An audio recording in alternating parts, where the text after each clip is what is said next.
Prior to coming to the Gates Family Foundation, I was on the Denver Public Schools Board of Education, and I was school board president for 2 years of that time. And I got involved in education reform through a bunch of different avenues and paths, but I found it was really my passion.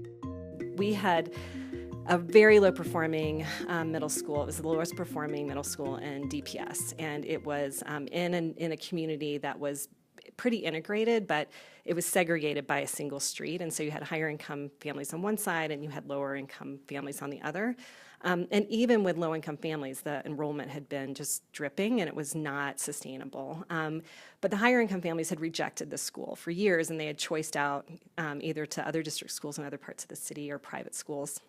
And so we made the decision to close this school. We, at the same time, were starting a school in the higher income neighborhood because that neighborhood was really booming, and that was my neighborhood. It's called Stapleton. I was in the grocery store, and it was a woman whose kids did not go to this low-performing school. They had choiced out, but she felt it was such an important part of the legacy of the community and the neighborhood. And so she came to me and very angry and upset was saying that we were taking away the potential this school might have someday to serve kids.